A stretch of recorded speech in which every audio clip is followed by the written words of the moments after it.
The moment I heard her whisper those 7 words, the room around me disappeared. 15 years of silence, shattered in a single heartbeat. I had spent half my life believing that some memories were buried forever, but standing across the crowded reception hall in Seattle, Washington, my first love looked into my eyes and quietly reminded me of something no one else on earth had ever known. In that instant, I realized the past had never truly let go of either of us. Before we continue, if you believe in kindness, hope, forgiveness, compassion, and second chances, please take a moment to like this video, share it with someone who needs encouragement, leave a kind comment, and subscribe to the channel. Your support helps us continue sharing heartfelt stories that remind us all that love and grace still exist in this world. My name is Nathan, and at 40 years old I believed I had built a good life. I owned a small architectural firm, had loyal friends, and lived in a quiet neighborhood overlooking Puget Sound. From the outside, everything looked complete. Yet there was one empty room inside my heart that I never managed to fill. That room belonged to the first girl I had ever loved, Rachel. We met in high school when life was simple, dreams were enormous, and forever sounded like an easy promise.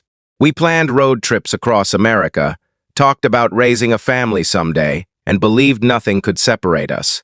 But life rarely follows the plans of young hearts. Her father's job transferred their family to another state just after graduation. We promised to stay in touch, but lost letters, changing phone numbers, college, careers, and time quietly erased our connection until it seemed impossible that our paths would ever cross again. For years, I convinced myself I had moved on. I dated other women, focused on work, and buried myself in endless projects. Still, every spring when cherry blossoms bloomed, I remembered Rachel, because she always said blossoms were proof that beautiful things returned after difficult winters. It became a private memory I never shared with anyone. One autumn afternoon, a longtime client invited me to celebrate the opening of a restored historic building. The elegant gathering was filled with business leaders, old friends, and strangers exchanging polite smiles. I almost skipped the event because deadlines had exhausted me, but something urged me to attend. As I reached for a glass of sparkling water, I noticed a familiar face across the room. Time had changed us both, but not enough to hide who she was.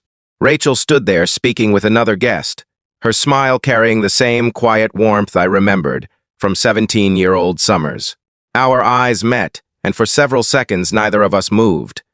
There was no dramatic rush toward each other, no movie-style embrace. Only two people frozen between yesterday and today.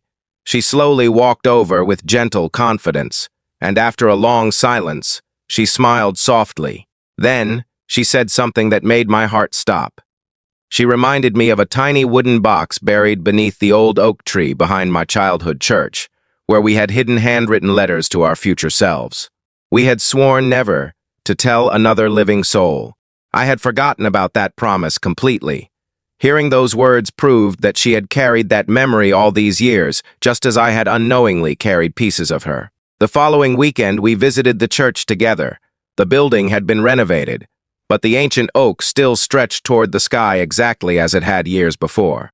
We carefully dug beneath the roots until our hands touched the weathered wooden box. Inside were faded letters written by 2 hopeful teenagers.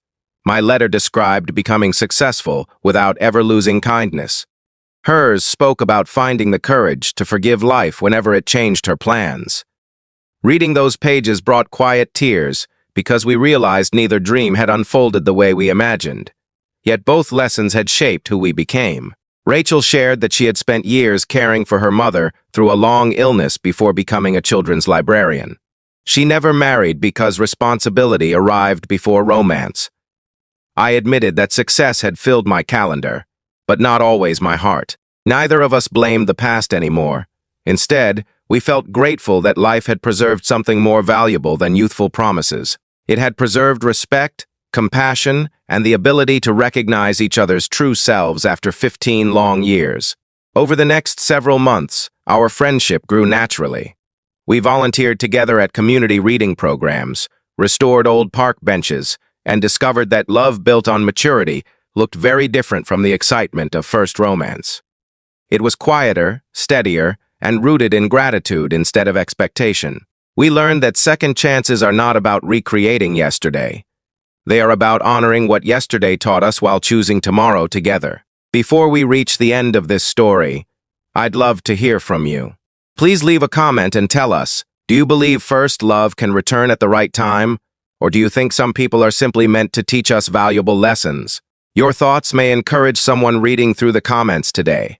1 year later, beneath that same old oak tree, we placed a new wooden box into the ground. This time it held letters filled not with teenage dreams, but with gratitude. We thanked God for unanswered prayers that eventually led to better timing, stronger hearts, and deeper faith. We realized that the greatest miracle was not finding each other again. It was becoming the kind of people who could truly appreciate the gift of meeting once more. If this story touched your heart and reminded you that hope can survive even the longest seasons of waiting, please like this video, share it with someone who needs encouragement, and subscribe for more uplifting stories. Remember, sometimes the words that change your life are not new at all. They are the ones only one special person could still remember, waiting patiently until the perfect moment to bring your heart home.